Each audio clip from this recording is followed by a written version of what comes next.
चढ़ गिरी शिखरी चहु दिस देखा, भूमि बिबर एक कौतुक पेखा। भैया यहां से कुछ दूरी पर एक विवर दिखाई पड़ता है जिसमें चक्रवाक नामक पक्षी उड़ रहे हैं, और वो पक्षी जहां होते हैं जल अवश्य होता है। सब लोग वहीं चलते हैं, वहीं जल ग्रहण करेंगे। क्यों नहीं चले हनुमान जी। जाय दीख उपवन सर बिगसत बहु कंज, मंदिर एक रुचिर तहाँ बैठी नारी तप पुंज। हे देवी हमारा प्रणाम स्वीकार करिए। आप कौन है?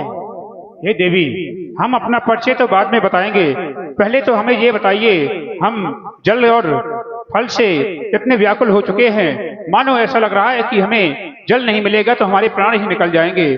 क्या हमें जल मिल सकता है?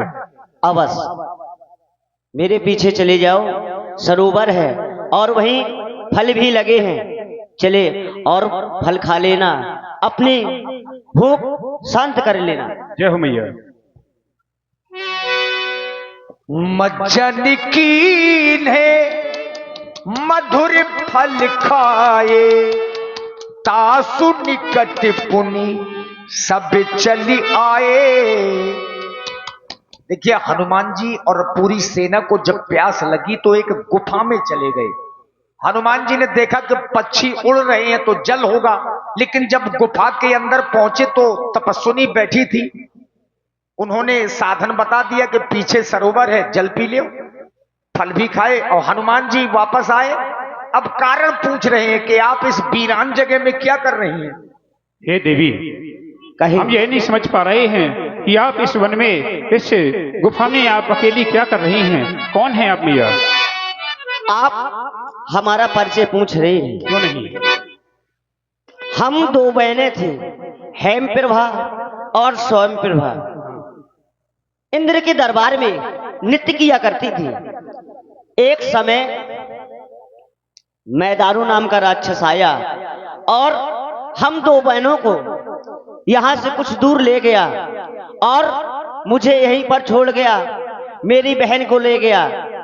फिर उन्होंने कहा जब प्रभु श्री राम जी के दूत आएंगे तो तुम्हें यहां से उद्धार कर देंगे। हे मैया हम प्रभु श्री रामचंद्र जी के ही दूत हैं। हाँ मैया, लेकिन हम आपसे यह पूछ रहे हैं कि हम जिस मार्ग से आए थे वह मार्ग हमें दिखाई नहीं पड़ रहा है, इसका क्या रहस्य है? इसका रहस्य, इस गुफा का नाम वृक्षमेल है। आप ये नित्य प्रतिदिन घूमती रहती है। अच्छा। इसके सभी दरवाजे एक समान के हैं, इसलिए आपको यहां से जाने में दिक्कत होगी। क्या करें मैया? आप दोनों नेत्र बंद कर ले और आप यहां से निकल जाएंगे। क्यों नहीं मैया, जय हो। आप जाकर प्रभु के दर्शन करें, वो इस समय ऋषिमुख पर्वत पर हैं। जय जय श्री राम। जय श्री राम।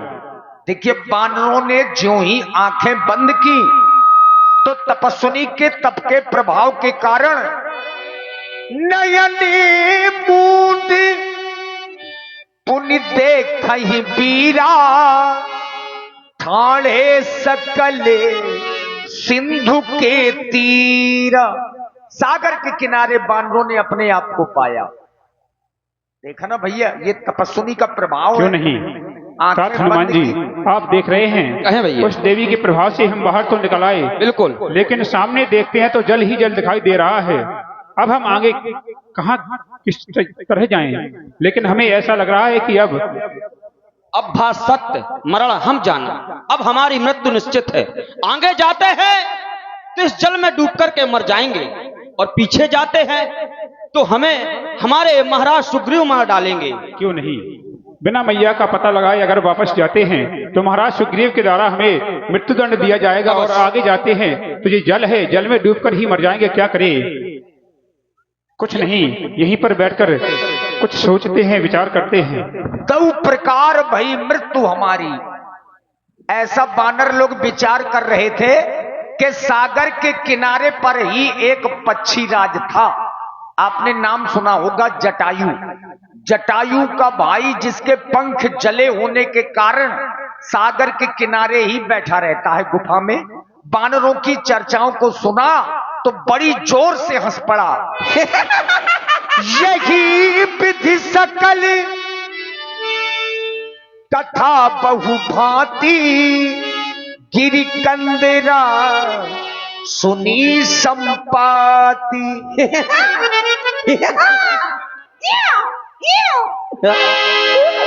सबको खा जाऊंगा, सबको खा जाऊंगा। बरसों से भूखा प्यासा हूँ, भर पेट न भोजन पाया है। विधना ने आज अनुग्रह कर इकट्ठा ही भेजवाया है ये लाल लाल टमाटर की तरह बानर। सबको खाऊंगा। हनुमान जी, अब तो ऐसा लग रहा है कि हमारी मृत्यु निश्चय है। एक और समुद्र है और एक और यह पक्षी यह हमें खाने की बात कर रहा है। और एक पक्षी वो था जिसने प्रभु के कार्य में अपने प्राणों को त्याग दिया है। धन्य जटायु, सम कोई नहीं। क्या कह रहे हो? मेरा भाई जटायु मारा गया है? क्या कह रहे हो? मेरा भाई जटायु मारा गया? हाँ, सत्य कह रहे हो? सत्य कह रहे हैं। आओ मेरे पास आओ। नहीं, तुम अभी हमें खाने की बात कर रहे थे। नहीं, मैं नहीं खाऊंगा। नहीं खाओगे? नहीं खाऊंगा। तात हनुमान जी, फिर भी गीद जिंदा मांस नहीं खाते, चलो इनके समक्ष चलते हैं। आ जाओ। ये बताओ, हाँ, तुम अभी हमें खाने की बात कर रहे थे और क्या पूछ रहे थे? जटायु मर गया? मेरा भाई जटायु मारा गया है। हाँ, हाँ, मेरा भाई था जटायु। बताओ। हाँ। वो तुम्हारा भाई था। वो तुम्हारा भाई तो मारा गया। हाँ, अब एक काम करो, अपने भाई को तिलांजलि दे दो। तिलांजलि? बिल्कुल। कैसे? चलो सागर के किनारे चलते हैं, अपने भाई को तिलांजलि दे दो। इसके बाद हमें संपूर्ण कथा बताना कि वो वहां रहता था, तुम यहाँ पर हो कैसे। हाँ, ले आओ, देवो आओ। जो कहा है ये बानरी कुसा है। ये तो बड्डो जो अच्छो मुंह सर सब पकड़ा तो कहो कहो पिंड पिंड पिंडा है। कहो, जो हम बोलेंगे वही तुमको बोलना है। जैसा तुम बोलोगे वैसा। बिल्कुल। कहो कहो। कहो, नहीं कहना है। कहो नहीं कहना। अभी हमने मंत्र शुरू नहीं किया। अभी हमने मंत्र शुरू नहीं किया। अच्छे पक्षी हो। अच्छे पक्षी हो। चुप चुप। मैं पक्षी हूँ। मैं पक्षी हूँ। हाँ, तुम पक्षी हो। तुम पक्षी हो। अरे मैं तो बंदर हूँ। अरे मैं तो बंदर हूँ। तुम बंदर हो। तुम बंदर हो। अरे मैं बंदर हूँ। अरे मैं बंदर हूँ। लगता है तुम नहीं मानोगे। लगता है तुम अगर नहीं तुम मानोगे। ऐसे ही करते रहोगे तो हम तुम्हारे भाई को तिलांजलि नहीं देंगे। अगर तुम ऐसे ही करते रहोगे तो मैं तुम्हारे भाई को तिलांजलि नहीं दिलाऊंगा। चुप हो जा। चुप हो जा। इसकी चोंच पकड़ो। कहो कहो पिंड पिंड पिंडा। चोंच छोड़ दे गुंडा। पिंड पिंड पिंडा। पिंड पिंड पिंडा। पिंडा ऊपर तीन प्राणी।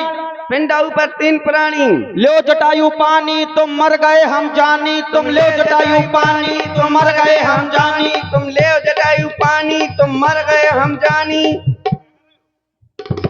जल्दी जल्दी पिंडा डालो पोखरी में। पिंडा डालो पोखरी में। और सीधा दो ब्राह्मण की झोपड़ी में। सीधा दो ब्राह्मण की खोपड़ी में। झोपड़ी में। मैं जानो खोपड़ी में। भैया अब ये बताओ, वो तुम्हारा भाई तो इतना अच्छा था जिसने अपने प्रभु श्री राम जी के कार्य के लिए अपने प्राणों को भी समाप्त कर दिया, और तुम हमें खाने की बात करते हो।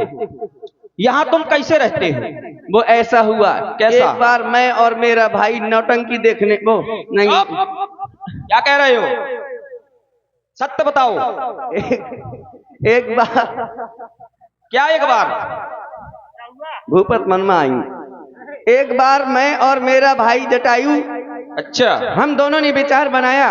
कैसा? कि चलो पिताजी से मिलने चलते हैं। बिल्कुल। और हमारे पिताजी सूर्यदेव के सारथी अरुणदेव थे। अच्छा, तो हमने क्या किया? हमने किया? उड़ान भरी। हमने उड़ान भरी हम उड़ते उड़ते उड़ते उड़ते उड़ते उड़ते उड़ते उड़ते उड़ते उड़ते उड़ते उड़ते कहीं पहुंचे? राठे पहुंच गई। फिर हमने उड़ान भरी। फिर क्या हुआ? फिर हम उड़ते उड़ते उड़ते उड़ते उड़ते उड़ते उड़ते उड़ते उड़ते उड़ते अब कहीं पहुंचे? कैथी बदनपुरा। फिर उड़ान भरी। हम उड़ते उड़ते सूर्यदेव के थोड़ी नजदीक पहुंच गए। फिर क्या हुआ? जैसे ही थोड़ी नजदीक पहुंचे तो मेरा भाई जटायु बोला, हे भैया संपाति, मैं इससे आगे नहीं जा सकता क्योंकि सूर्य की किरणों से मेरा शरीर जल रहा है और इसकी तपन मेरा शरीर सह नहीं सकता। मैं तो वापस जाना चाहता हूं। तो मैंने कहा भैया जब इतने पास आ ही गए हैं थोड़ा और चलते हैं, पिताजी से मिलने के बाद ही वापस आएंगे। बोले नहीं मैं नहीं जाऊंगा। तो मैं ठहरा, मानी मैंने उसकी एक न मानी, वो तो वापस आ गया। मैंने फिर से उड़ान भर दी। फिर से जैसे ही मैंने उड़ान भरी और सूर्यदेव के समीप पहुंचा तो क्या हुआ? तो मेरी सारी पंख जल गई। पंख जल गए? तो पंख जल गए तो मैं वहां से लुढ़कते पुढ़कते यहाँ धचाक उड़ा। यहाँ पे गिर पड़े? तब से यहीं पड़ा हूं। फिर एक बार क्या हुआ, चंद्रमा नाम के ऋषि निकले। उन्होंने बताया कि त्रेता के चौथे चरण में जब प्रभु राम जी के दूत आएंगे तो उनकी कोई सहायता कर देना जो बन पड़े, तो तुम्हारे पंख दोबारा से आ जाएंगे। हम प्रभु श्री रामचंद्र जी के ही दूत हैं। तुम राम जी के दूत हो? जी। अपने बाप मताई के पूत हो? अरे तो बाप आई मताई के तो हो कि वहां पर आई मच भरे थे। अच्छा बहुत बोल रहे हो। भुंडिया होगा, नहीं मानेगा। जुंडी की। क्या करना है तुम्हें? हाँ तो अब तुम राम जी के दूत हो। बहुत सहायता। अच्छा सहायता, मौखिक सहायता कर सकते हो? किस लिए आए हो? इस समय पर हम मातेश्वरी जानकी का पता लगाने के लिए आए हैं। जल्दी अगर तुम्हें कुछ जानकारी हो तो बताएं। जल्दी जल्दी करो, ऐसी गर्मी में साल हो रहे हैं, बैठू पसीना में तर रहा हूँ। ऐसा लगा जैसे हमें मातेश्वरी का पता बताएं अगर आपको कुछ पता हो तो। अरे पगला, ऐसा लगा जैसे ऊपर से समरसेबल चलत हो, पानी में तर रहा हूँ, तरह गद्दल अभी। चुप, जो पूछ रहे हैं वो नहीं बता रहे। हाँ तो देखो अब मैं अपनी नजरें फैला रहा हूँ। हेलो, देख रहा हूँ जानकी जी कहाँ पर है। वो देखो वो देखो वो देखो सामने, वो देखो उचकत वाला झूला। अरे वहां तो केवल जल दिखाई पड़ता है, जल के सिवाय कुछ नहीं है।